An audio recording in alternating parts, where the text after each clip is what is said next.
Olá e sejam bem-vindos novamente a um CLC e tal como prometido aqui há uns tempos. Este CLC nós convidamos aqui o Paulo Teixeira. Olá Paulo. Olá, boa tarde. Olá Rafael. Olá Pedro. Estás bom? Está tudo bem contigo? Boa Páscoa. Obrigado. Paulo, como é que foi a tua Páscoa? Exagerei um bocadinho nos chocolates. Tens umas subidas, mas falámos já sobre isso para queimar a Páscoa toda. Então, como ficou comprometido aqui há uns tempos, nós hoje vamos voltar a tocar no paraciclismo. Aqui o Paulo Teixeira é o nosso representante do paraciclismo, ele já vai falar sobre tudo isso, vai-nos apresentar aqui o paraciclismo de uma forma diferente para vocês também compreenderem. E eu quero também tocar aqui, não levem a mal, porque nós tivemos Paris-Roubaix, não é? E eu estou com os queixos no chão e, portanto, vamos ter que tocar um bocadinho aqui no Paris-Roubaix, pode ser? Claro, vocês não se importam? E, portanto, sem mais demoras, então vamos para mais um CLC.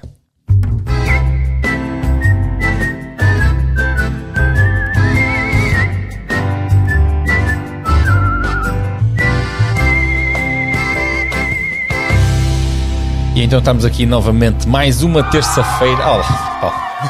Paulo, não ligues, não olhes. Porque eu não sei se és um rapaz comprometido. És que acabaste de me dizer, és. E uma pessoa não pode olhar muito, porque hoje em dia, só perguntares as horas, elas já acham que é assédio. Okay? É verdade. E portanto, é melhor estar quieto e não olhar muito. Ora, então, vamos só aqui recapitular. Estamos de volta, mais um CLC. Paulo Teixeira. Olá, Paulo, já nos conhecemos há uns tempos, não é? Sim. Tu competes no paraciclismo em estrada e em BTT. Exato. Não é? É mais nos BTT que nós nos cruzamos. Claro. Correto. E eu aproveito para dizer já que é aquela vertente que, se for a comparar com a estrada, prefiro o BTT. Eu gosto da adrenalina do BTT, principalmente do cross. Nós vamos tocar aqui, tu acabas por ser também, ainda acabas por ser um bocadinho um privilegiado, porque tu consegues praticar BTT. No paraciclismo sim. Não é uma disciplina que esteja aberta a muita gente. Exato. Daí a nossa avaliação é sempre feita para a estrada. Temos a permissão depois, nas provas de competir, nas provas de BTT, de poder haver a nossa classe para competir. E isso é curioso, porque leva a uma introdução ou um tópico que será interessante debater, porque nós temos a nossa categoria na estrada. Mas eu não queria que entrasse já nisso, que quero que tu expliques as categorias todas já de seguida. Ok, tá pronto. Então. Mas vamos continuar com categoria, porque nós tivemos um Paris-Roubaix este fim de semana, com muita categoria, e deixem-me só dizer, 250 km. Vamos primeiro para o pavé, então. Vamos para 250 km, feitos a uma média de 48 km por hora. E não é só a média, é a dureza toda do percurso em si, com setores de pavê completamente duríssimos. Eu não sei, tu viste desde o início? Desde o início também não, por causa do almoço de Páscoa e... Ok, não, mas eu por acaso tive a sorte de ver, eu só interrompi ali um bocadinho para o almoço, mas eu vi desde o início e vi os últimos 50 km. Tu viste desde o início, Paulo?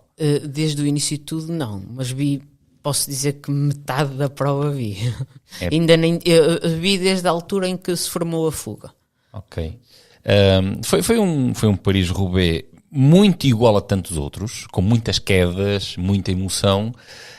Diferente foi a média, segundo aquilo que eu vi estatisticamente, foi o Paris-Roubaix mais rápido de sempre, com a média mais rápida. Acho que este ano estão a ser, mesmo em termos de clássicas, pelo menos estão a ser as provas mais rápidas de alguma vez feitas. Foi incrível. Eu lembro de uma imagem que estava a ver, era o helicóptero que estava a filmar num dos segmentos de pavê, e eu vi uma das motas aos saltos. A moto saltava por todos os lados, porque era fácil de perceber que as motos têm aquelas caixas em cima e tudo mais, e via-se claramente a moto todos aos saltos, tal era a irregularidade do piso. E os gajos de bicicleta a 40 km/h naquela secção de pavê como se nada fosse. Exatamente. Muitos deles com bicicletas a aero, nomeadamente o indivíduo, o Mateus, o indivíduo que ganhou, não é? com bicicletas a aero, e muitos deles com bicicletas a aero. É impressionante depois ver, por exemplo, nas fotos que o Rui Oliveira pôs no final, o estado das mãos dele. É impressionante. Aquilo com bolhas todas levantadas, nos próprios nós dos dedos ele tinha fita à volta dos nós dos dedos. Aquilo deve ser uma dureza que... Sabes, eu vi essas fotografias também. Paulo, sabes o que é que me passou pela cabeça? É que se as mãos estão assim... Imagina o cagueiro. Eu acho que Hollywood, passando a publicidade gratuita, Hollywood, patrocinador oficial do Paris-Roubaix. Eu acho que sim. É muita vibração aquilo. É que o mais incrível do Paris-Roubaix é que olhamos para aquele paralelo e pensamos que é como da nossa rua, mas não. Nada. Acho que foi no Instagram lá da... O nosso pavé ao lado daquele é alcatroado. É alcatroado. Foi no Instagram da equipa da Tata, que nomeadamente é a equipa também do Mateus, que eles puseram lá, fizeram uma cena com 4 Oreos, que era do tamanho de 4 Oreos empilhadas ao lado de um De um desnível. De um desnível. Ou seja, tipo 4 Oreos. Tipo Tata Martins, que também correu na prova feminina, estava a fazer uma prova brilhante também, muito boa. A Tata também é uma ciclista enorme e caiu. Quando seguia no pelotão da frente. Aliás, queda é essa que só a atleta que vai na frente, a primeira classificada, é que escapa à queda. Exatamente. Mas depois a colega de equipa da Tata ainda faz terceiro. Sim. Portanto, acho que foi um fim de semana de sonho para a Fênix de König, que é o nome da equipa que eu, por acaso, há bocado ia dizer Alpecin, mas não é. É Fênix de König, que faz primeiro e segundo nos homens e faz terceiro nas femininas, que é fantástico. Sim, porque salvo erro o nome da equipa da Tata, embora seja a mesma estrutura, é Fênix, como é que diz? Fênix de König. E do Mathieu é que é Alpecin. O do Mathieu é Alpecin? Eu acho que sim. Então nas mulheres é que não é. Nas mulheres eu acho que é diferente. Nas mulheres é que não é. Bem, e o mais impressionante de ontem eu acho que foi aquela entrada no Arenberg. Incrível, aqueles adeptos com o fumo e ainda hoje vi umas imagens e eles caíram onde caíram alguns conhecidos também. Eu não sei se foi aí ou furou depois o Laporte. Antes deu a queda do grupo, onde depois os que iam na frente, o Rui ia nesse grupo. Ele não cai, mas fica... Rui ou Ivo? Foi Rui.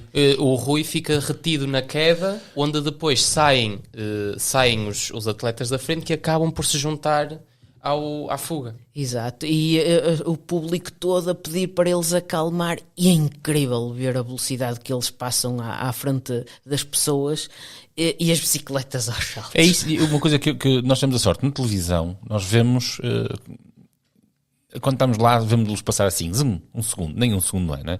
Na televisão conseguimos acompanhar e conseguimos ver com as métricas que temos hoje em dia as velocidades a que eles iam. E eu quando comecei a ver, eles começam obviamente em Alcatrão, com médias altíssimas, com velocidades estupidamente altas, e eu pensei, ora bem, isto quando chegar ao pavé, isto vai abrandar, e efetivamente abrandou ali 10, 15 km hora, mas eles continuaram a fazer velocidades de 40 km hora em cima do pavé. Foi uma coisa absurda, uma coisa que, isto já não são atletas, isto são super-homens. Eu tenho dito, nós somos uma geração com muita sorte por podermos estar a ver estes atletas atuarem. Ou seja, por sermos da geração em que os vemos correr, não vamos ouvir só nos livros de história falar sobre eles, nós estamos a vê-los a correr, e é uma geração de ouro. É uma coisa incrível, Acima de tudo eu acho que é a evolução, os treinos, métodos de treino, tudo. Eu acho que daqui para a frente vai continuar a aparecer gente fenomenal, mas em tudo isto deve-se à pesquisa que treinadores fazem, à sua evolução, ao estudo, às comparações, não é? Porque eles temos de ver, nós hoje uma bicicleta hoje em dia é muito mais leve do que as antigas, e como evoluem as bicicletas, evoluem os métodos de treino. Agora, a questão que se pode colocar é: e será que daqui a 5 anos vamos ver ainda médias mais altas? Olha, colocas uma questão muito interessante. Eu por acaso, claro que considero que o treino evoluiu muito, logicamente. A engenharia tecnológica que está em volta da evolução também, agregada ao ciclismo, também contribui muito para isso. Mas eu acho que nós estamos a assistir a um fenómeno que não sei se vamos ter a oportunidade de ver em futuras gerações, que é termos a sorte de ver, eu vou-lhe chamar aberrações genéticas como as que temos, como o Mathieu Van Der Poel, como o Wout van Aert, o próprio Renko, o Pogacar. Eu acho que isto são quase aberrações genéticas. Que é... eu acho que eu não ia tanto por aí. Eu colocava a questão de outra forma. E muito na base da literatura que eu estou a ler atualmente, que sabes que a ler sobre psicologia, nós temos um fenómeno muito engraçado que é o fenómeno Wout van Aert e Mathieu Van Der Poel. Não é?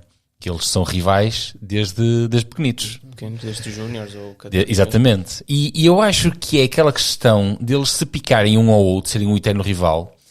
Quando nós temos... há um termo, não é um termo meu, mas há aquilo que chamam um rival digno. Sabes o que é um rival digno?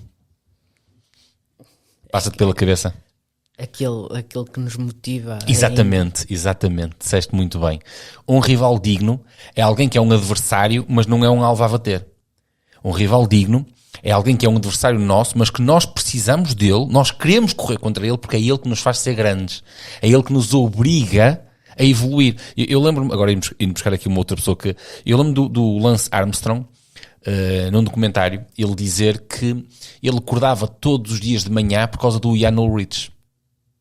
Ele disse, eu só me levantava de manhã para treinar porque eu tinha que o vencer. E ele era o rival digno dele. E eu acho que aquilo que nós temos aqui é uma mistura. Obviamente que há aqui a questão genética, sem sombra de dúvida. Aquilo são seres extraterrestres, é a nata das natas daquilo que foi a seleção no país deles. Mas depois o facto deles terem um ao outro fez com que o desporto crescesse a este nível. E claro que depois surgem outros, como o Pidcock, como o belga também, o Remco Evenepoel, que são meninos de ouro de uma geração fantástica.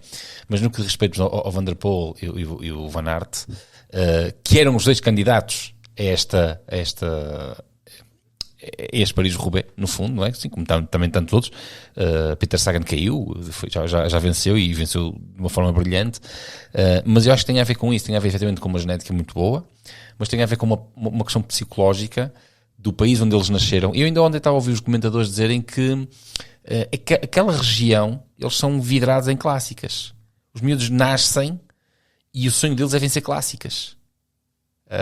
Serem heróis locais a vencer clássicas. E eu acho que nós vemos isso de forma muito consistente. Eles têm vencido clássicas atrás de clássicas e têm dominado, no fundo, este estilo de provas. Sim, o Van Der Poel é claramente um atleta de clássicas. Nunca será um voltista, como foi o avô dele. Nunca, acho que... Mas porquê que achas que ele nunca foi? Achas que é uma questão genética? Lá está. Então, acho que é uma questão cultural. Porque ele preparou-se... Não, o avô dele era um voltista e um grande voltista. Sim, mas estou a falar de Van Der Poel. Não achas que ele... Não, estás a dizer, uma questão genética, não acho que... Acho que não sei.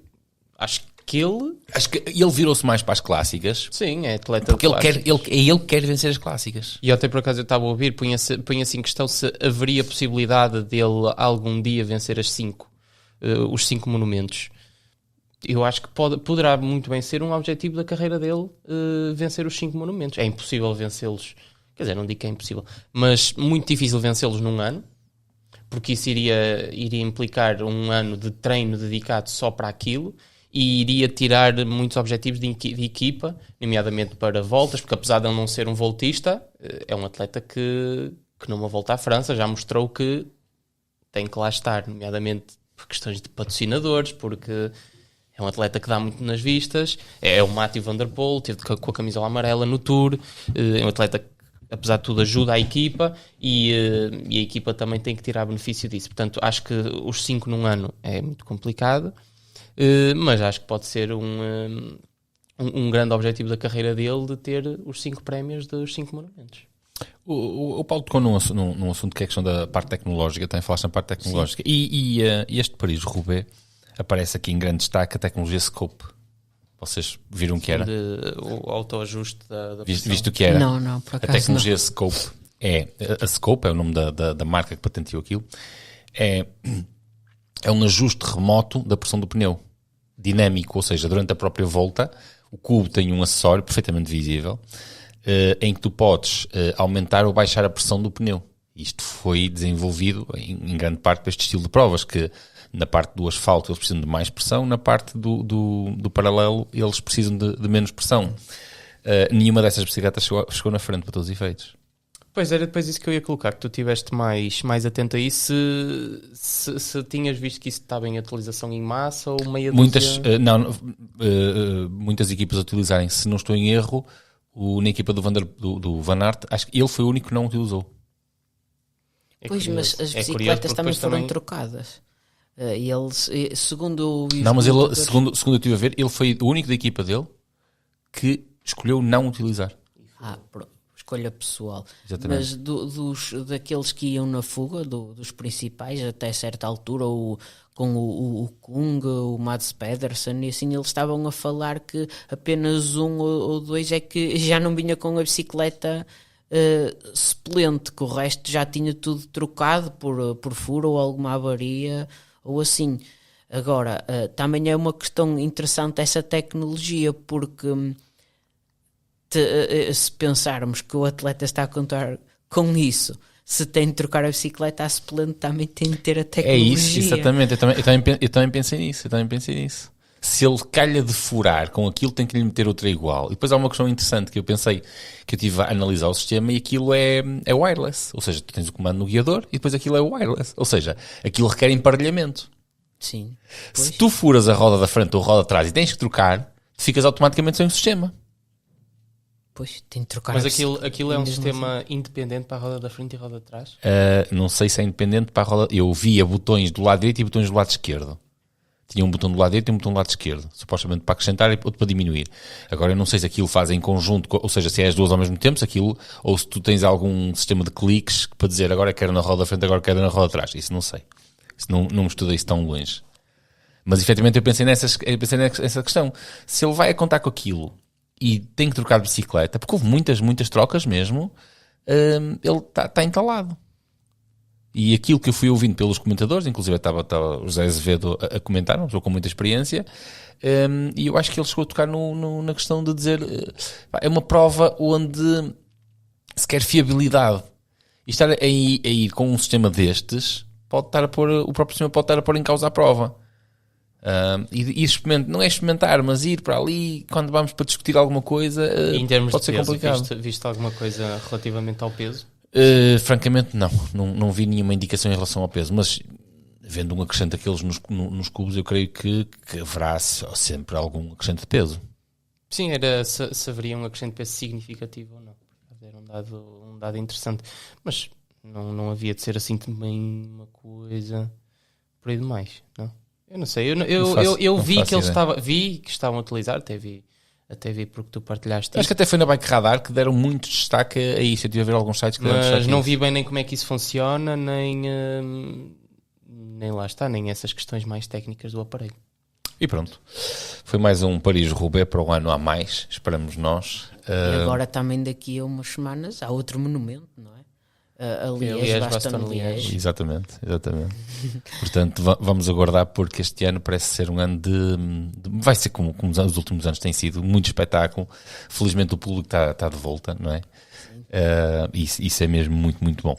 Passando então agora para Paulo. Uma das razões, estás aqui, uma das razões era para comentares isto connosco, outra razão é falarmos então sobre paraciclismo. Vamos começar pelo princípio. Eu quero que tu... eu sou treinador, eu fui obrigado a ter formação sobre paraciclismo, mas sou muito franco, como não é a minha área, não é... Porque é aquela coisa, se um dia eu trabalhar com um atleta paraciclista, eu vou agarrar no dossiê e vou estudá-lo de A a Z, porque tenho que conhecer as regras. Nós estamos aqui a falar em off e tu dizias uma coisa com a qual eu concordo a 100%, que é, antes de nós entrarmos para um jogo, temos de saber as regras. Exatamente. Concordo a 100% com isso. Aliás, sou um crítico acérrimo de pessoas que estão no ciclismo a desenvolver cargos de diretores ou coisa parecida e manifestamente não se deram ao mínimo trabalho de ler qualquer um dos regulamentos de ciclismo. São alguns, mas não são assim tantos quanto isso, e se estamos no jogo temos de saber as regras. Para quem nos está a ver e nunca viu nada sobre paraciclismo, explica-nos quais são as categorias e depois quero que me expliques também um bocadinho, eu sei que é uma coisa extremamente complicada, porque já tive formação com um médico da Federação e ele explica isso, são eles que depois determinam as homologações das categorias, é assim que nós podemos chamar, não é? E é extremamente complicado desenvolver uma homologação. É complicado, mas explicamos já isso à frente. Fala-nos sobre as categorias. Pronto, as categorias, nós no paraciclismo temos várias categorias, começando já pela T. A T é o chamado, as pessoas vão pensar aí, tandem, como tivemos aqui a Iana, não. O T é mesmo triciclo. Triciclo é uma bicicleta de 3 rodas. Essa bicicleta, essa categoria, digamos, é usada para as pessoas que têm problemas de equilíbrio, desde paralisias ou mesmo só algum problema de equilíbrio normal, não é? Porque já tive a oportunidade de fazer várias taças do mundo, no campeonato do mundo, e conheço os adversários e realmente olhamos para eles. Uma pessoa está ali sentada normalmente, massa muscular, todo fibrado, como se costuma dizer, mas levanta-se e tem de ter mesmo ajuda para alguém o segurar, principalmente quando vão ao pódio e tudo, porque tem alguma disfunção a nível do equilíbrio. Então, como o próprio nome indica, 3 rodas, 2 rodas atrás, uma à frente. Pronto, é um sistema, eu já vi algumas bicicletas, mas os sistemas depois variam, apenas quando o atleta pedala, puxa as 2 rodas ou só uma atrás, e depois ainda tem de ter o controlo, porque senão se puxa só uma, não é? Numa curva pode virar a bicicleta ao contrário, depois aí isso passa pelo atleta, mas principalmente essa categoria de T é para o equilíbrio, ou então com paralisia cerebral, que vai provocar esse desequilíbrio. Pronto, depois temos também a categoria D, que é os surdos. Pronto, os surdos é um bocadinho à parte. Nós aqui deixamos, eles fazem competição normalmente, mas os surdos não são vistos pela UCI. Não são considerados quase como paraciclistas. Exatamente, sim. Aliás, eles têm a federação própria deles. Pronto, mas aqui em Portugal não são tantos quanto isso. E aliás, quem tem uma licença D, eu julgo que pode competir com, como aconteceu o caso do que ganha a medalha de ouro, o André. Nos Jogos Surdo-Olímpicos, ele fazia competição nas provas de estrada com os júniores da equipa e assim. Pronto, óbvio que é uma pessoa sem algum problema físico, é mesmo só a nível da audição. O que se diz é que pode também causar algum desequilíbrio, mas nada a ver com que precise de um triciclo, não é? Pronto, depois temos a categoria B, já o blind, tal como a Iana esteve aqui e explicou, que tem de ter o piloto na frente e é um tandem. Depois temos as categorias então para as pessoas com problemas, neste caso locomotores. Eu não digo só locomotores, mas desde amputações, pode também estar incluído paralisias cerebrais, ou então problemas neurológicos, como é o meu caso, que isso ficou tudo neurológico devido à lesão que tive na coluna. E são subdivididas em 5, de C1 até C5. Neste caso, C1 será o mais grave possível, ou uma pessoa que esteja mesmo com todos os problemas, desde a nível de membros superiores, inferiores, paralisias. Pronto, conforme vai subindo a categoria, não é? De C2, C3, C4 e C5, as dificuldades vão diminuindo, até, por exemplo, nas provas as quilometragens vão aumentando. Por exemplo, um C5, os C5 são quem tem maior problema apenas nos membros superiores, não é? E não faz sentido uma pessoa que tenha problemas nos membros inferiores competir contra uma pessoa que só tenha problemas nos membros superiores. Aí há ali um desequilíbrio, porque apesar de tudo na bicicleta usamos as pernas. E tem bastante mais força do que os braços. Exato, sim. Pronto, membros superiores já têm uma quilometragem maior, tanto no contrarrelógio como na prova em linha. Podem ter adaptações as bicicletas em todas as categorias.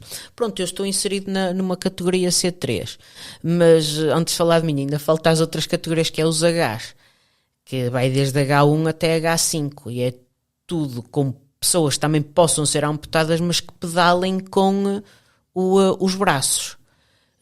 H5, temos o exemplo de Luís Costa, que pedala, tem uma amputação a nível de joelho, salvo erro, e ele pedala de joelhos, pronto, vai com as costas um bocadinho direitas. Já a partir de H1 até H4, isso já tem de pedalar o quanto mais deitados possível. Acho que é o melhor. Óbvio que temos o exemplo do Flávio também, que tem uma amputação e pedala com os braços. Pronto, isso aí julgo que terá sido escolha dele. Poderia ter optado por colocar uma prótese, como é o caso de outros atletas, e competir numa bicicleta normal. Mas pronto, ele é H4. Já a nível de H3, H2 e H1 estão incluídos mais os paraplégicos. E depois isso tem a ver com a altura da lesão. Digamos que é uma lesão muito alta, muito funda. Pronto, neste caso os H1 são poucos porque têm as costas, como eu já vi alguns, que são super atletas, mas fazem médias baixas e tudo, porque estão com as costas mesmo tortas e de toda a maneira possível. Um H1, por exemplo, é alguém que tenha tido uma lesão, por exemplo, quase ao nível da cervical. Exatamente, sim. E depois até que possa ter alguma disfunção, como é o caso de um checo que eu já vi. Tem a coluna um pouco torta ainda por cima, pronto. Pesalam, mesmo deitados. E tal como um H4, não é? Mas eles, pela sua lesão, não se conseguem elevar tanto, não é? Por causa da parte abdominal e tudo. Mas pronto, as categorias são essas para problemas físicos e tudo. Uma coisa importante de realçar, no paraciclismo, que muita gente faz confusão, não é introduzido ou qualquer lesão a nível psicológico apenas. Isto, o que é que eu quero dizer? É tudo para amputações, problemas motores, nada do que seja psicológico. Porque não é isso, íamos a chegar aqui a uma parte que é interessante de falar, que não é possível fazer de forma idónea uma avaliação de danos psicológicos. Exatamente. Já para os médicos fazerem a avaliação da lesão física, para conseguirem enquadrá-lo ou homologá-lo numa categoria é complicado, porque isto dito de uma forma simples, a questão do paraciclismo, e falando aqui nas categorias, parece simples, mas as pessoas têm que se lembrar que isto é para pessoas que ou tiveram um acidente ou nasceram com algum problema. E para haver uma equidade. E para haver uma equidade, mas não há duas lesões iguais. Exatamente. Portanto, e eu já passei por isso, eu sei bem qual é essa dificuldade dos médicos em avaliarem. Mas quando eu falo disto do psicológico, eu só para me explicar melhor, Pedro, que é, sabemos, infelizmente existem muitas pessoas com problemas psicológicos ou que nasceram, têm alguma disfunção qualquer, completamente normais a nível físico, mas têm problemas cerebrais ou qualquer coisa, e o objetivo do paraciclismo é também fazer a inclusão das pessoas, mas não colocar em perigo quem compete e quem possa competir, não é? E sabemos, uma pessoa, se não está bem a nível psicológico, e quando eu falo a nível psicológico é lembrar-se de ser imprevisível. Como já tenho exemplos que já me deram em provas dessas, pararam, então corta a meta. Não corta a meta porque a corrente não tem óleo. E um exemplo, pronto, é uma história já contada por alguém bem mais velho que eu no paraciclismo. Pronto, aquelas conversas em grupo, como já tivemos no Campeonato do Mundo e tudo. Pronto, encaramos muito bem os nossos problemas, e é algo que nos leva a rir os nossos problemas. Mas ainda isso da dificuldade das categorias, eu vou explicar porque eu já passei por quase todas. Eu comecei a competição do paraciclismo em C5. Depois o médico aqui em Portugal de facto, tu não és um C5, tu és um C4. Pronto, apenas um médico aqui em Portugal alterou uma categoria. Só que a partir do momento que, e é outra parte importante, que um paraciclista faça uma prova verificada pelo UCI, neste caso as Taças do Mundo, com gabinete médico, que é o maior exemplo, as provas da Taça do Mundo, poucas são as C1 com um gabinete médico, temos de ser obrigatoriamente classificados por uma equipa médica. Além do médico temos fisiatra, pronto, uma espécie de mini conferência para nos avaliarem e verem que, de facto, o que o atleta tem é o que apenas o médico daqui da federação prescreveu, entre aspas, não é? Pronto, eu fui à primeira prova internacional da Taça do Mundo e mantiveram-me em C4, mas temos de ser sempre reavaliados, até porque a categoria passa por várias fases, que é a parte C, que é a confirmação, e a parte R, que é de reavaliação, a observação. Os médicos vêm-nos a competir e tomam uma decisão definitiva.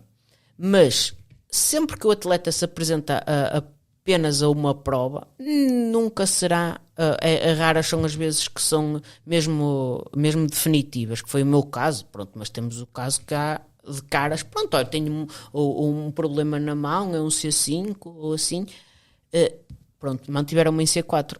Quando eu tive de ser reavaliado na outra Taça do Mundo a que fui, mudaram-me para C3.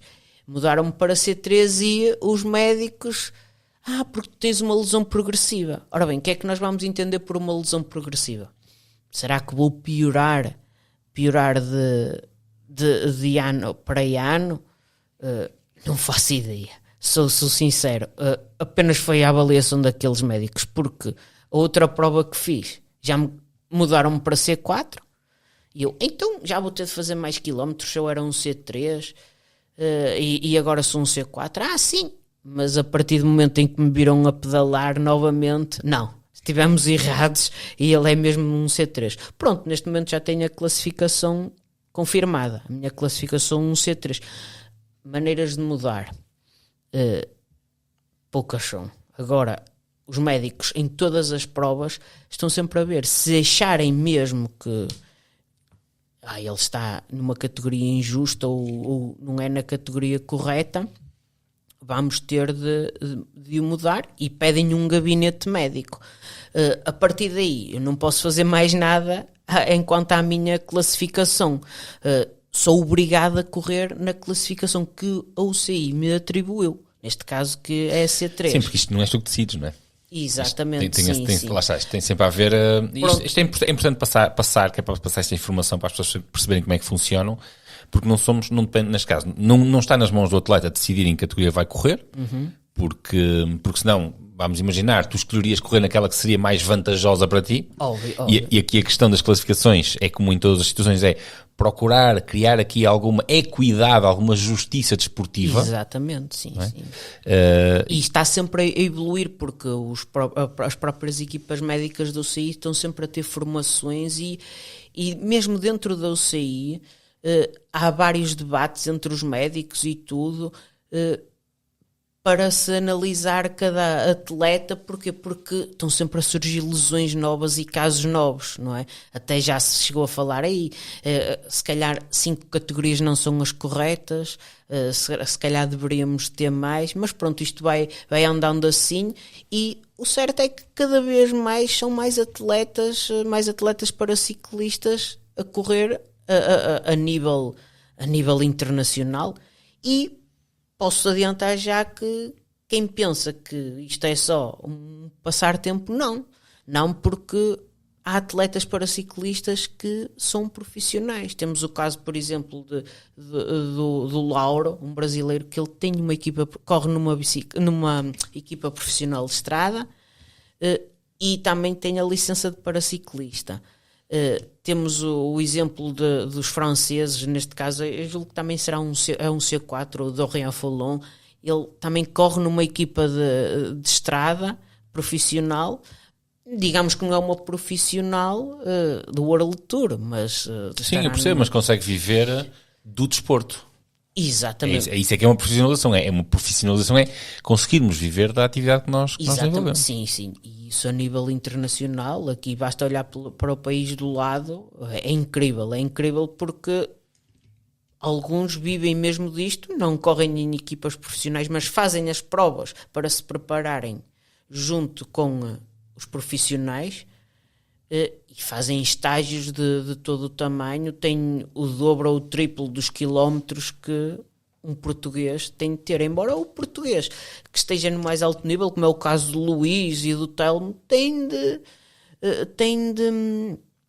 ter esses quilómetros para se irem lá fora bater com esses tais espanhóis ou sejam do que país for, porque o nível competitivo é muito alto.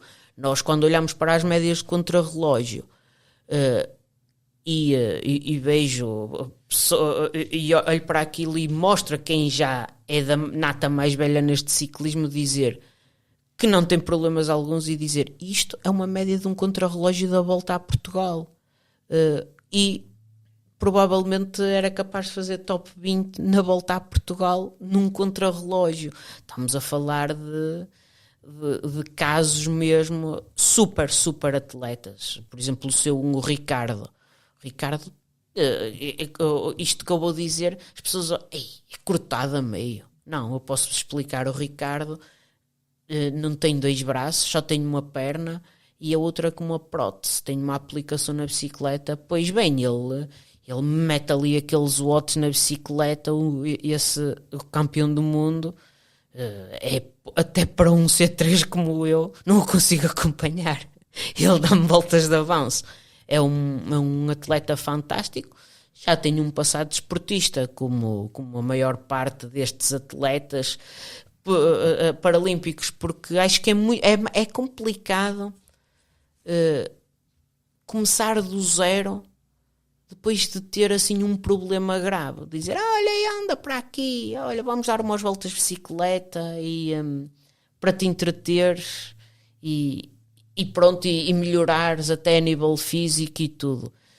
Também é preciso a parte psicológica para isso, mas óbvio que tendo um passado desportista já encara melhor. Não, vou mudar a minha vertente agora. Se eu fazia ténis adaptado, tenho na mesma de ter o treino, um treino profissional, por assim dizer, mas vou para a bicicleta.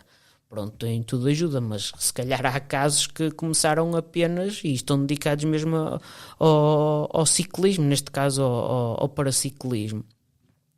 Mas para te explicar a situação do VTT, podes falar. Não, e eu ia-te colocar aqui, nós queria passar aqui, falámos já do VTT, queria passar aqui para o ciclismo, tocaste na Volta a Portugal e eu queria fazer aqui a transmissão para Portugal, porque eu sigo alguns paraciclistas portugueses.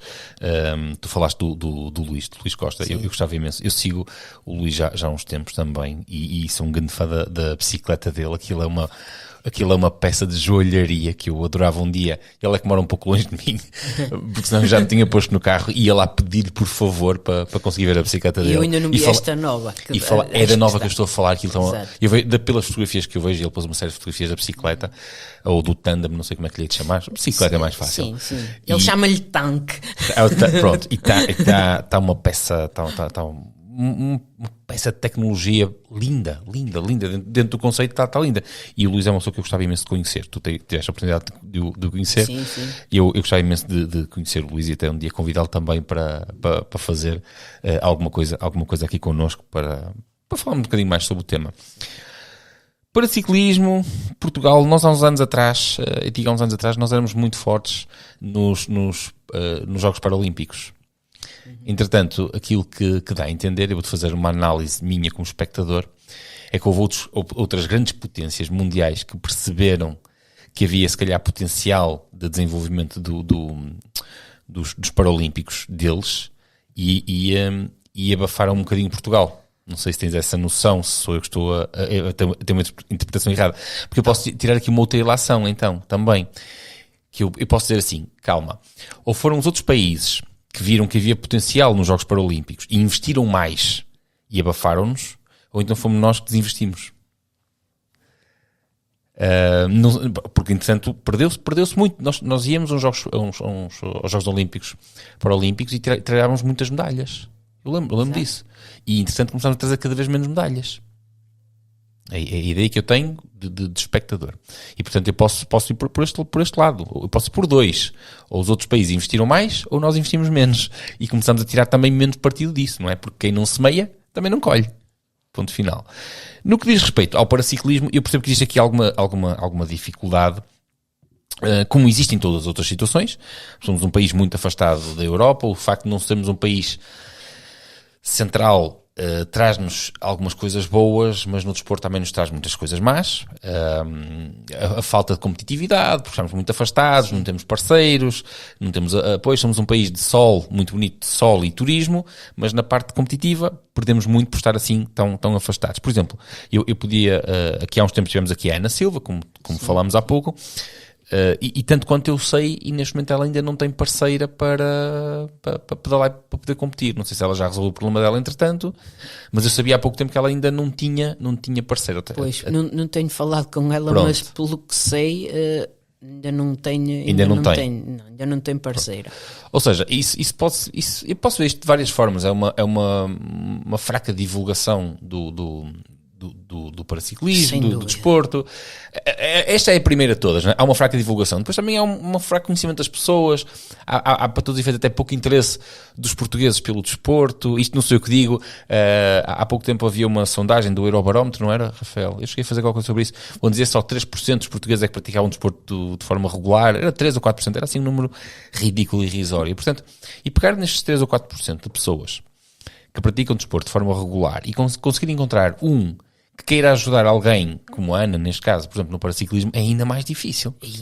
Porque a amostra é muito pequena. E onde eu quero chegar é na comunidade de paraciclistas, que é um nicho ainda mais... Ou seja, vamos falar de atletas paralímpicos, vamos reduzir só para o ciclismo, não é? Que é uma comunidade ainda mais pequena. Como é que está a comunidade, como é que vai o desenvolvimento do ciclismo, do paraciclismo em Portugal? Qual é a tua visão no tempo que tu cá andas? Olha, eu, como falámos em off, eu sou, não em idade, mas sou dos mais velhos.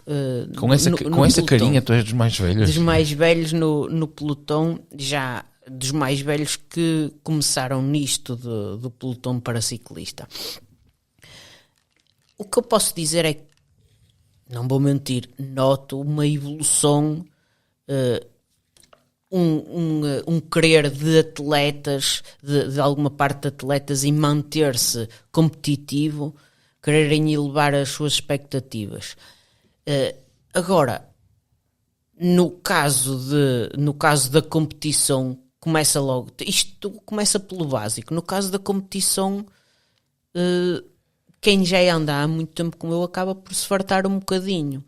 E tu, Pedro e Rafael, vão-me perguntar: estás farto, então fazes o que gostas?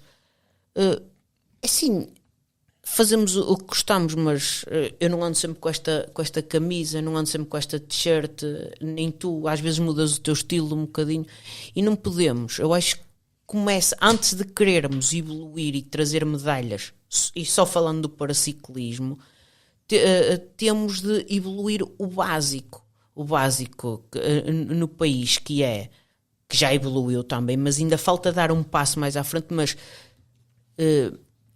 tentar procurar introduzir as provas de paraciclismo noutras que nos vão dar mais visibilidade, como é o caso, a ideia da Federação que está a ter, e muito bem, juntar-nos ao Campeonato Nacional de Elites, ótimo, mas nunca... Isso é apenas o campeonato nacional. Nós temos um calendário reduzido tanto é para os elites como para nós. Eu apontei aqui, tenho aqui a ponte. Nós temos 5 provas da Taça de Portugal, Pedro. 5 provas. Se eu me estou a preparar a sério, posso já dizer que não é o caso, mas para ir lutar por uma camisola de arco-íris ou o que seja, porque posso a defender o meu país, eu preciso de mais competitividade. E quando eu falo em competitividade e introduzir as provas com os mais conhecidos, sim, é para termos essa visibilidade, isso passa de inclusão, mas a competitividade é meter mais um dente, dar um passo mais à frente, porque não se pode ver o paraciclismo apenas como um fator de inclusão. É certo que isso é o principal ponto, e todos são vencedores, mas se tu vais ver uma prova, notas logo aqueles que treinam e aqueles que não treinam, aqueles que andam ali a passear, ou que não... Toda a gente tem o direito de participar. Eu posso ser gordo se tiver a minha licença, posso ir fazer a prova, o Campeonato Nacional de BTT. À primeira volta estou a ser dobrado e a ser encostado. Eu percebo que eu não concordo com isso, mas eu percebo o que estás a dizer. E quando digo não concordo, deixa-me só fazer aqui eu defendo que tu deverias ter que reunir pontos para poderes participar. Agora falaste do BTT, não é? Sim. Eu defendo que tu deverias ter que reunir pontos para poderes participar num campeonato nacional de BTT. Exatamente, sim. Que sim. É para quê? Para não correr o risco, exatamente do que tu disseste. E há pouco tocavas num assunto interessante também, que é qualquer pessoa pode tirar uma licença desportiva, não perceber nada de BTT, nunca ter pegado uma bicicleta de BTT e só por capricho, no dia do campeonato nacional, alinhar. Magoar-se a ele e magoar os atletas. E estragar a prova, se calhar até... Exatamente. E portanto eu defendo que... Mas deixa-me colocar-te aí, tu falaste-me de 5 provas. A nível de paraciclismo em Portugal, essas 5 provas são as provas de paraciclismo que existem em Portugal? Todas? Não há nada incluído nos regionais? Não há... Nada. São 5 provas? São 5 provas da Taça de Portugal. E óbvio que nós, se somos, como qualquer atleta, um master ou elite que não vive do ciclismo, mas que gosta de competitividade, a vida fica complicada de fazer essas provas todas. Óbvio que são poucas, e estando introduzido numa equipa, ótimo, faça as provas todas, mas...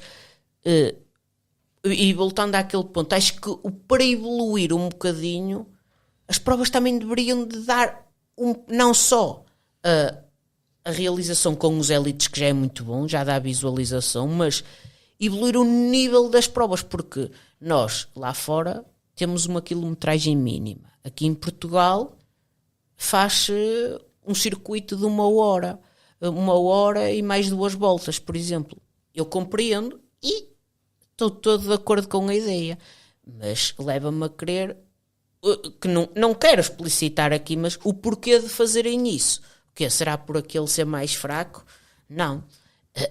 Claro que isto acaba por ser o que muita gente no paraciclismo já viu e alguns desistiram, é que acaba por ser um bocadinho de mais de brincadeira. E nós temos de levar o ciclismo de uma maneira mais divertida o possível, mas quando falamos em pessoas que estão no alto rendimento, como é o caso do Bernardo, do Flávio, do Telmo e do Luís, eles têm de sair do país para fazer estágios e têm de fazer as provas lá fora e têm de fazer as taças do mundo, porque aqui em Portugal as 5 provas são muito curtas, e depois é também pelas condições que são apresentadas as provas. Ninguém gosta de andar às voltinhas num circuito de 3 km, não é? Mas tem evoluído. Agora, eu posso dizer que tem evoluído, mas não tem saído de dentro dos mesmos circuitos. Acho que deveríamos ter uma expansão maior. Se calhar temos estas 5 provas, mais 1 ou 2 que há organizadores, há câmaras que estão interessadas em aderirem ao desporto e acolherem essas pessoas com mobilidades reduzidas e outras provas, aproveitar, por exemplo, uma chegada de uma volta a Portugal, tudo o que for. Acho que tem de se olhar um bocadinho mais a fundo, para assim produzirmos mais e termos exemplos como o Luís Costa, mais Luís Costas, para trazermos as medalhas, e isso serve em todas as modalidades. Se calhar não se está a dar o devido interesse às modalidades paralímpicas, neste caso pode ser o bóssia ou o ténis adaptado ou o que for. se calhar não se está a ir tão a fundo. O que estávamos a fazer está bem e mantém-se. Talvez seja isso no ciclismo. Daí trazermos menos medalhas, se calhar. E o apoio que se dá aos atletas. O apoio que se dá aos atletas não é? É muito melhor acordar e saber que tenho apoio para ir treinar do que eu vou fazer isto porquê?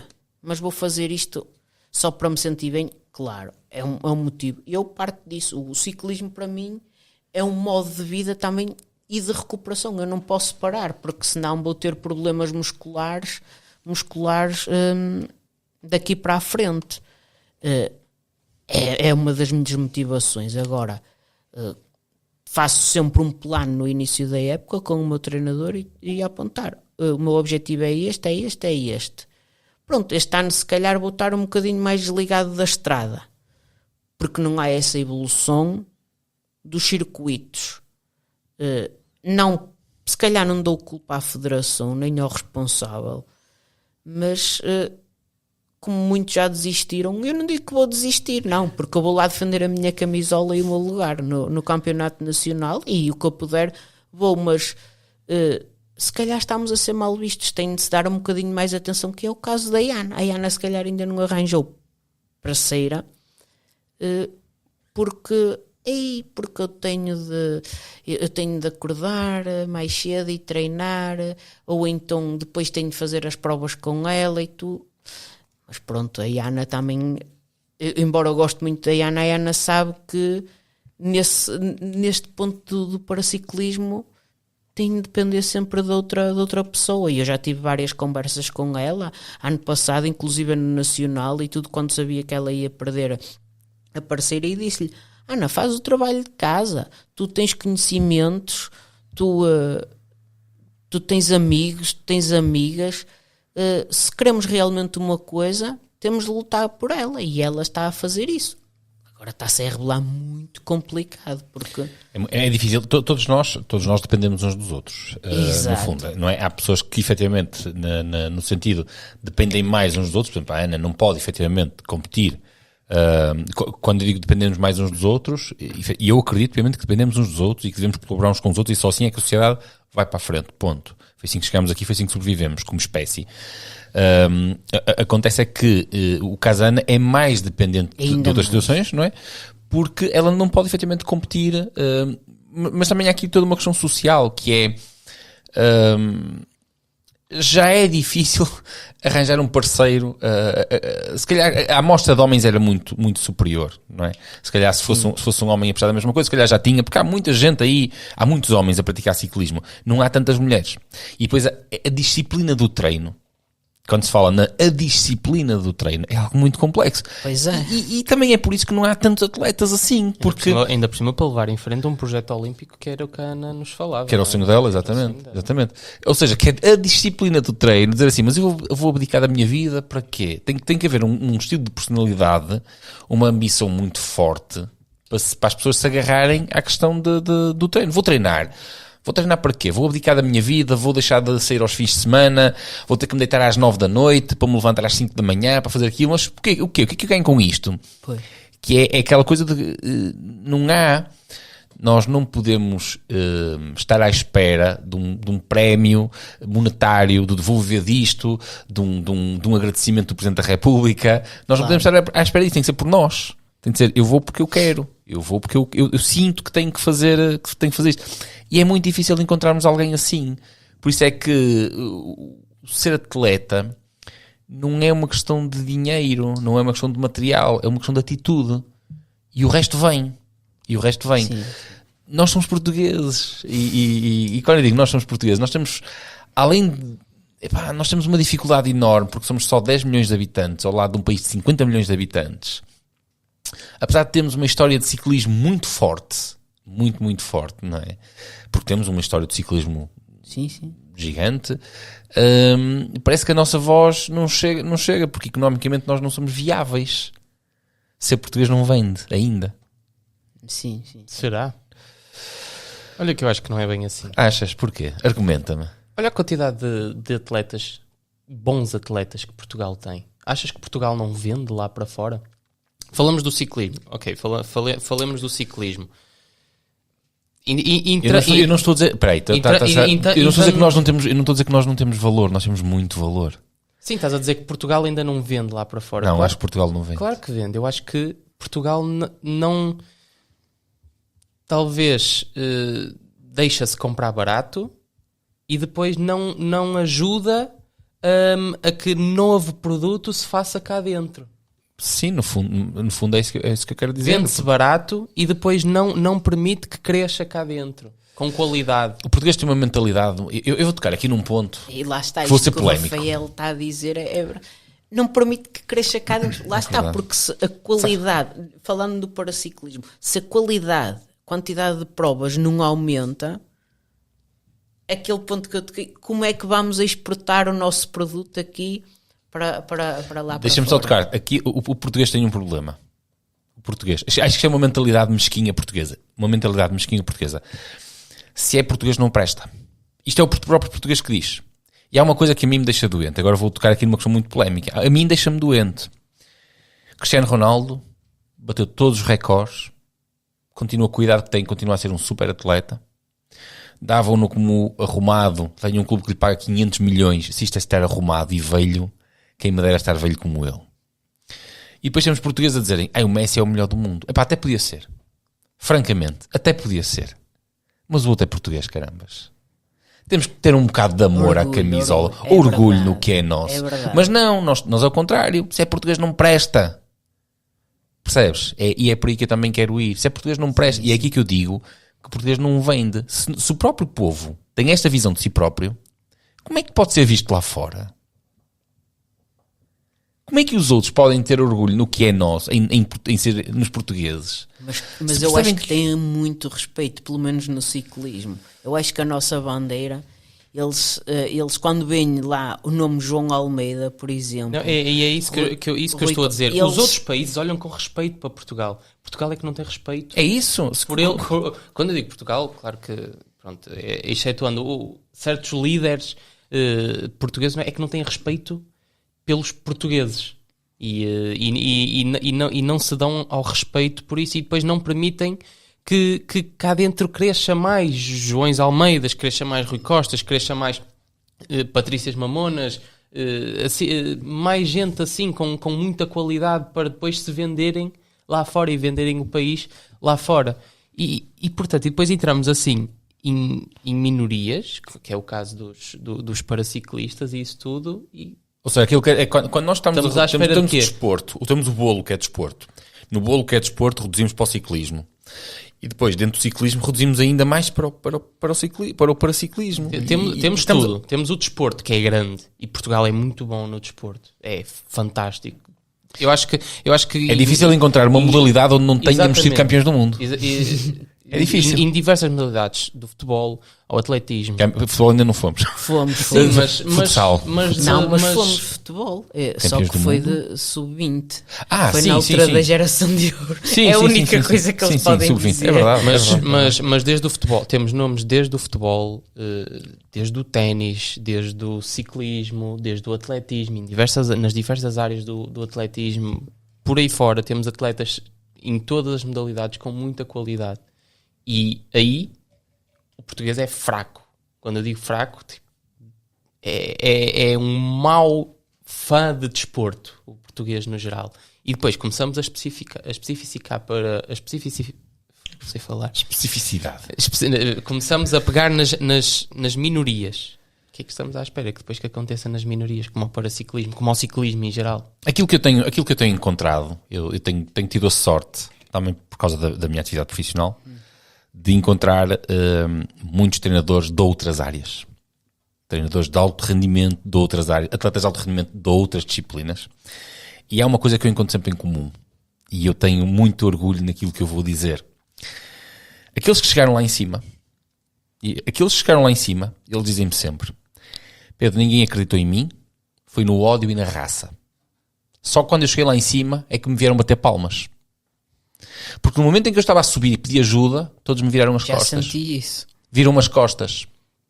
Só quando eu estou lá em cima, quando é o momento da fotografia, é que vêm bater palmas.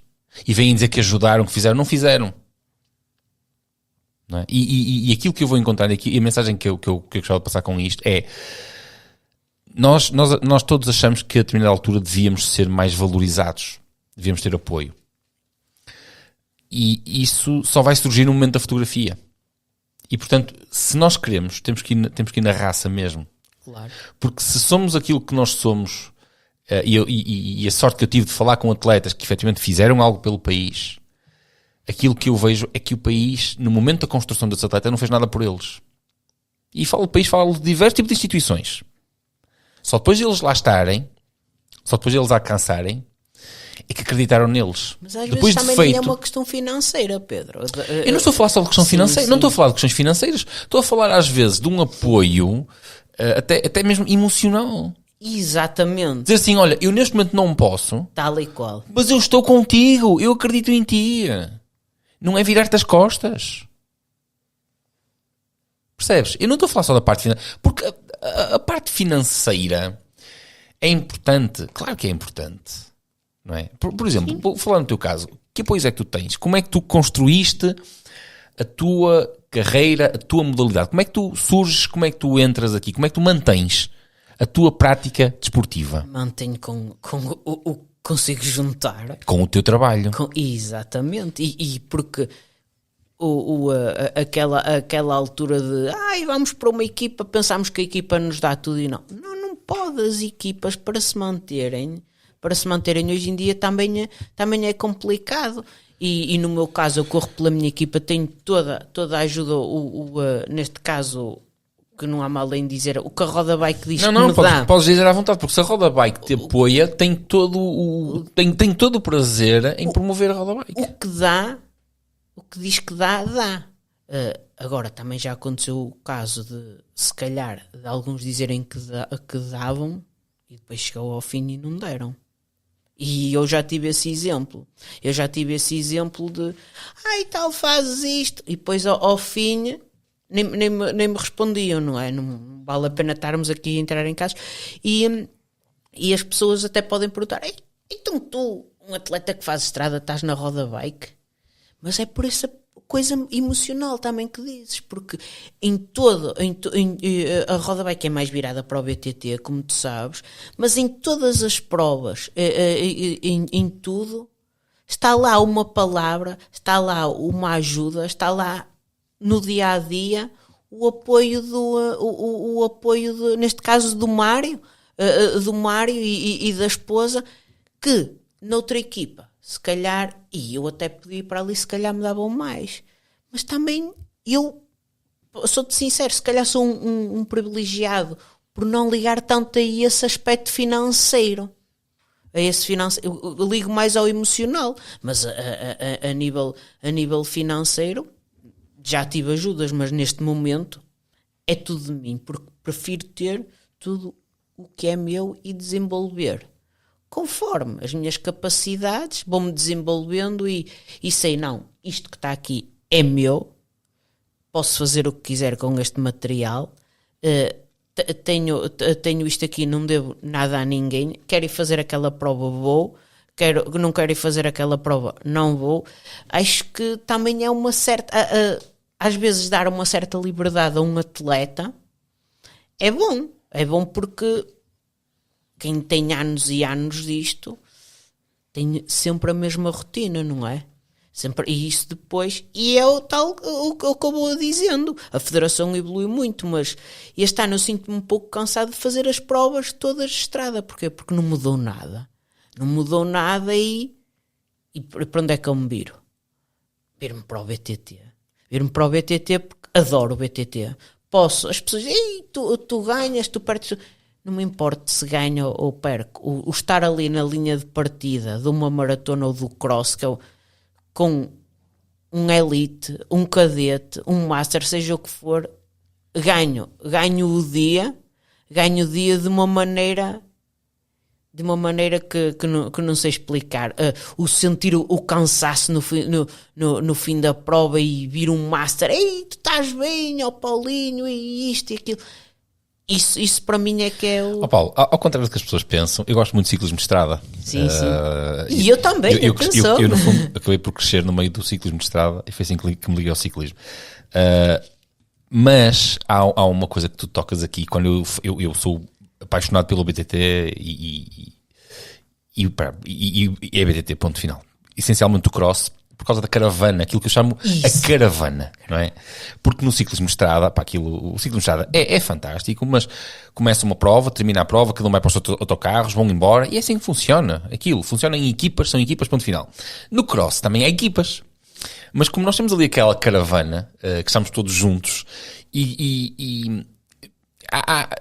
embora atualmente se tenha perdido muito disso, e há pouco tempo falava com um amigo meu, perdeu-se muito dessa interação entre equipas, uma coisa que era muito saudável, que era, apesar de termos várias equipas, nós convivíamos uns com os outros, e ainda vamos convivendo, e é isto que tu te referes, não é? Esse apoio, não interessa a cor da camisola. Um corre, bem um e fala, bem outro conversa, e acaba por haver um ambiente extremamente saudável, porque estamos ali um dia inteiro. E acabamos por conviver. Exato. Não é? É isso que apaixona também no BTT. É, tal e qual. E o BTT, eu também sou privilegiado por poder fazer... É isso que falávamos no início. Esse BTT, porque eu compreendo neste caso a federação e tudo o que seja, não pode fazer nada. E vou-te explicar, vocês estão a competir. Não podemos evoluir mais o BTT no paraciclismo porque ainda não é modalidade paralímpica. Ponto. É a minha opinião, porque se fosse modalidade paralímpica, já teríamos, se calhar, de correr na devida categoria, que fomos avaliados e tudo. O facto de nós podermos correr o paraciclismo, temos de correr todos contra todos. E se aparecer um surdo, infelizmente, ele vai andar mais do que eu, não é? Porque eu tenho problemas, não consigo desenvolver o que ele desenvolve, mas eu não me preocupo com isso. Eu preocupo-me é que me deixem fazer a prova e que não me neguem, como já aconteceu. Vários casos, e acho que isso é uma parte da inclusão, o chegar ao fim de um grande fundo, que nem é muito normal, por exemplo, ou da prova de estrada, ou de uma prova regional, que era ótimo, que correm as escolas, os cadetes, vão os paraciclistas. Olha, está ali uma pessoa que é diferente, tem a sua categoria. Não interessa se faz terceiro, primeiro, quarto, quinto, o que for. E é isso que me prende um bocadinho também ao BTT. Óbvio que queremos sempre mais e queremos ganhar, mas o BTT tem aquela caravana, como tu dizes, e acaba por ser diferente da estrada, que é o que me quer agarrar este ano mais um bocadinho, porque nacional aqui no Norte, vou aproveitar isso, fazer as provas do Porto, Regional do Porto, Regional do Minho, e passar uns bons dias, umas boas tardes de domingo ou manhãs, por assim dizer, desenvolvendo mais, porque acabam por ser provas importantes também de encontro ao nosso objetivo, sem ter ou tirar a parte principal da época, que isso tem de ser tentar renovar a camisola de campeão nacional de C3 na estrada. Pronto, que é para isso, não vou deixar de andar na estrada, não. Faço as provas que posso, mas encontro no BTT um bocadinho o refúgio. Agora, claro, é complicado. Aquele rapaz é um surdo. Tu és um C3, estás todo empenado, por assim dizer, não tens hipótese contra ele. Pronto, deveríamos de haver uma divisão. Mas também compreendo que a Federação não possa fazer isso, porque senão o que é que acontecia? C3... E se calhar só vem uma camisola de campeão nacional, imaginemos, campeonato nacional de XCO. C1, só aparecia um. C2, nem aparecia ninguém. C3, aparecia um. C4, aparecia um. C5, não aparecia ninguém, não é? Também compreendo para haver uma maior aglomeração de atletas. É pena não haver só essa divisão no cross entre os surdos e os Cs, porque nas maratonas já há. Nas maratonas há a maratona para os Cs, que é mais curta, do que para os Ds. Pronto, que eu acho que é ótimo. E lá está. sou privilegiado porque uma pessoa que tem um membro superior como é o atual campeão nacional de maratonas da Saertex C, que é um C5, ganhou com toda a justiça e como é que ele conduz a bicicleta? Só com um braço. É de dar valor, é um super-homem. Dou muito valor a esse pessoal. Sim, valor. E por exemplo, foi a primeira vez o ano passado, no Campeonato Nacional de XCO, que um surdo, na divisão de paraciclo, um surdo não foi campeão nacional. Quem foi campeão nacional foi um colega, um C4. Portanto, uma pessoa, um C, é de dar valor ter ganho um surdo que, por norma, até deveria de... Mas pronto, só no cross é que não se está a fazer essa divisão. Mas pronto, e vindo àqueles anos anteriores de que eu comecei, já houve essa divisão, pelo menos nas maratonas. O cross não era permitido nós fazer. Teve de se pedir autorização à federação e tudo, porque diziam, é muito perigoso. Mas é assim, nós vamos fazer uma maratona, muitas das vezes também aparece Rock Gardens, não é? Não sabemos, até nem sabemos, nem passámos lá nenhuma vez antes. Vamos agora fazer uma prova de cross. Há sempre uma visualização do percurso antes. Exatamente. Escolher a melhor linha e tudo, até acaba por ser mais seguro do que uma maratona. E antes na maratonas havia a divisão. Mas os atletas foram diminuindo. Eu compreendo que a federação tenha terminado com isso. Nem sei se será mesmo a decisão da federação ou não. Mas pronto, só não há essa divisão no cross. Mas o que eu tenho a dizer é que para o cross, tenho de dizer que é a minha vertente preferida, sem dúvida. Adoro. Deixa-me só acrescentar aqui uma coisa só para nós terminarmos. Sim. Aqui eu vou propor à federação a criação da categoria O, para eu poder correr novamente. Sabes o que é O, Rafael? Só se for a forma de O. Obeso. Sim. Que é para eu poder correr. Paulo, nós podíamos estar aqui outro tanto tempo. Muito obrigado pela tua disponibilidade, pela tua simpatia e por trazer aqui aquilo que eu acho que é informação, que é muito importante. A ver se conseguimos espalhar a palavra um bocadinho mais, levar mais pessoas à rua para verem. Claro. Que é esse o objetivo. Isso é o interesse. O principal interesse desta conversa, acho que é a promoção. Era o que eu queria. Levar pessoas à rua para verem, para aplaudir. Exato. Olha, obrigado por teres estado aqui. Obrigado, Queres deixar mais alguma mensagem para quem nos vê e quem nos ouve? Continuem a seguir o canal e a deixar o seu like, que é isto que se pretende. Obrigadíssimo. Rafael, queres despedir daqui do pessoal? Paulo, da minha parte, uma vez mais, muito obrigado. Obrigado. E foi um gosto ouvir-te, conhecer a tua história, as tuas histórias e espero que da vossa parte vocês também tenham gostado tanto como eu, também tenham aprendido tanto como eu.